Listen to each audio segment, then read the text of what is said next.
Welcome to another edition of Get Off My Lawn video style. We're cool. We can update ourselves for the Snapchat age. We're multimedia. Yeah. We're influencers. Gurus? Branding. No, gurus teach people things. I can't teach people things. Brad, let's vertically integrate this coffee. Can we do that? Yes. Transmedia. I like this. Something? Transbeveragify. Transbeveragify, yes. I like this. Okay, so dumb intro aside, what are we doing here? So, we have done an episode about coffee for the podcast. Yes. We recorded a video where you showed us some nice little hacks for making coffee using classic French press. We. Yeah. We. Yes, I get that now. Oh, God. And so I actually was going to take us through making a lovely little coffee cocktail for the folks at home to enjoy. I like this idea because this means that you're making your entire day a coffee sandwich. Absolutely. This is pretty You know what? No, I like this. I like this strategy. I like this plan. Thank you. All right. So let's get simultaneously drunk and buzzed. Yay! And so wired. Take it away. All right. So to make this, I'm actually going to be using my newest coffee toy, the AeroPress. So this is actually probably the most technologically advanced I've gotten with my coffee making, which is saying something considering this is literally a tube. I was going to say, it's two plastic sleeves it's two that rub together to make coffee. It is a vacuum-sealed plastic tube. Nice. I do not go in for all that fancy shit. We're cave people. So basically, this thing is super easy to use, and I love it because it actually makes a single or just a double portion of coffee rather than having to make an entire 20-ounce or 12-cup pot. Yeah. And just being stuck with all this leftover coffee. So what I've done here, this is actually leftover coffee? Sometimes I have to sleep. Leave me alone. Sure. So what I've actually done, I've taken one of their paper filters, I've inserted it into the plastic grating that just inserts at the bottom. You like that word tonight. I hate you so much. And I really question why we do a podcast together sometimes. Me too. So you get your filter attached to the bottom of the tubing here, and all you've got to do is just rest that on top of your mug. You're going to then take your scoop, a little bit bigger scoop than you typically use to get coffee. 2 tablespoons? It's just under 2 tablespoons here. And get into my coffee here and get just like a nice big heaping spoonful of that. Actually, I'm going to use the funnel because I don't trust myself here. Very nice.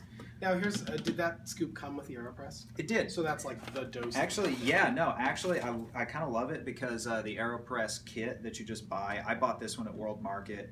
You can order them online, Amazon, anything like that. Sure. These come with all of this equipment: the filters, the scoop, the stir, all this stuff. It's like a tongue depressor or a tiny paddle. Sure. So what I did here, because I'm making servings for both of us, I put in 2 scoops of the grounds into the bottom of the press here. Do they have to be ground in any specific size? No, actually. I mean, you're going to want a little bit finer grind on this. You don't want, gigantic boulders of coffee down in this thing because it's a very quick extraction. So you're going to want a little bit finer just so you actually extract all of that flavor from the coffee. Sure. Exactly.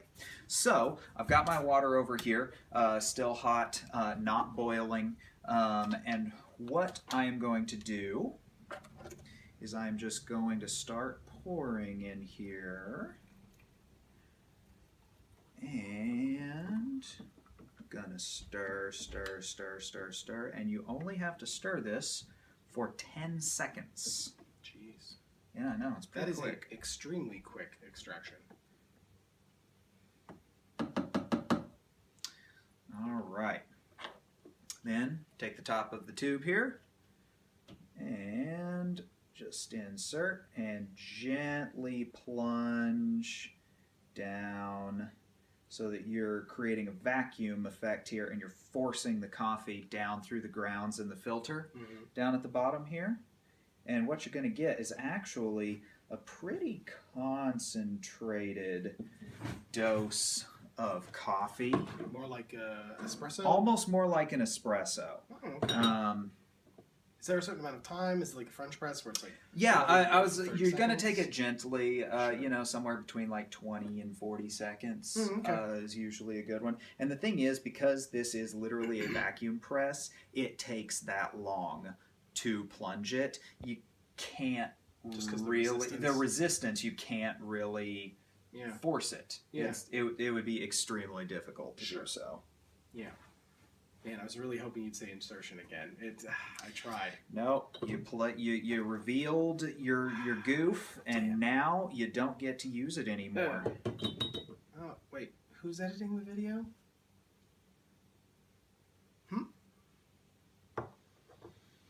All right. So I got a little bit of a disparate amount here. So, Okay. There we go. I've got a towel. Oh, yes. All right. That actually does look, I mean, really, really concentrated. It looks really Oh yeah, rich. no. It's the thing is, you're not getting any sort of weaker coffee with this system, despite the fact that it literally takes 2 minutes to make a serving of coffee. This is in no way lacking in caffeine or concentration. Perfect. So the cocktail that I'm actually making with this is actually a cocktail called the Saxon plus Parole. Okay. I have no idea where that name came from. I don't either, but I sure like it. Yeah, no, it's great.